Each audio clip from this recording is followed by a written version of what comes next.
So this video is all about the biggest mistake that entrepreneurs make, and I see this time and again. I'm Phil, I run a company helping people to develop their new product ideas and launch their new businesses. I've been doing it for 20 years and I see this all the time. And before we start, I just want to hold my hand up. I've made this mistake with my product, but that means hopefully I've got genuine personal experience that I can share with you and help you to not make the same mistake and make a success of your idea. So do make sure you keep watching this video right until the end. Please hit like and subscribe. It makes a massive difference to the channel. Make sure you check out the description below because there's some links in there to more helpful information. So what is the biggest mistake? Not validating your idea before you get carried away with everything else in terms of developing it and building your team, branding it, and all those kind of other really exciting things that entrepreneurs love to do. But you can't miss this first step. You can't miss the validation. If you don't validate it, then you're making the biggest mistake because everything else is then wasted.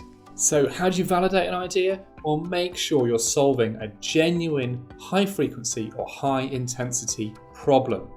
You see, my pushchair that I designed and developed, one of the key 3 features on it was these clever shock absorbing wheels. The idea was that it gave a smoother ride to the baby, it had a more responsive suspension system, it was all very technically clever and patentable, but the problem is that no one had a huge problem with the fact that the buggy suspension wasn't that great on competitor products. And the other problem I had is that another big brand had already claimed smoothest ride for your baby.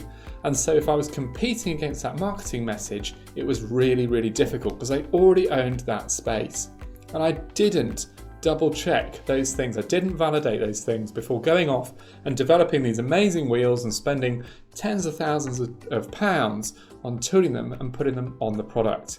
Now, the other thing is you can solve a problem that's really low frequency. Very few people have the problem, but it's hugely highly intensive as a problem. So for example, you can get evacuation chairs that evacuate disabled people from burning buildings. Now, that is not something that comes up every day, but when it does come up as a problem, it can result in death or serious injury, and so it's really high intensity. And as a result, loads of business owners and landlords and things of these high tower blocks are having to buy these evacuation chairs and install them. So that gives you kind of an idea of both the levels of problem that you could try to solve, but you've got to have a volume there of people looking to solve that problem, or it's got to be really high intensity, because otherwise you're not going to sell enough product and your effort is probably going to go to waste. So part of the validation process needs to be making sure you're solving a genuine problem. Part of your validation process needs to be, is it the right time? And also, about 30% of all R&D activity is repeating what someone else has already done, which is crazy, right? But entrepreneurs just don't do the research. They don't want to know that someone's already done the idea already. They're excited about it, they're getting carried away with it, and they don't check. But then they end up wasting all that time, effort, and money.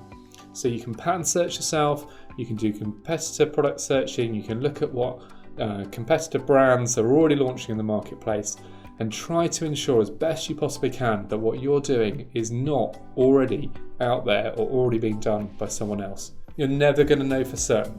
You can't be 100% on this, but you can do your due diligence and make sure as best as possible that you're not duplicating someone else's work and that you are actually developing something that's unique and going to be protectable so that you can benefit from it. Please do comment with any questions you might have, and I get back to all of those comments personally, and I'll see you in the next video.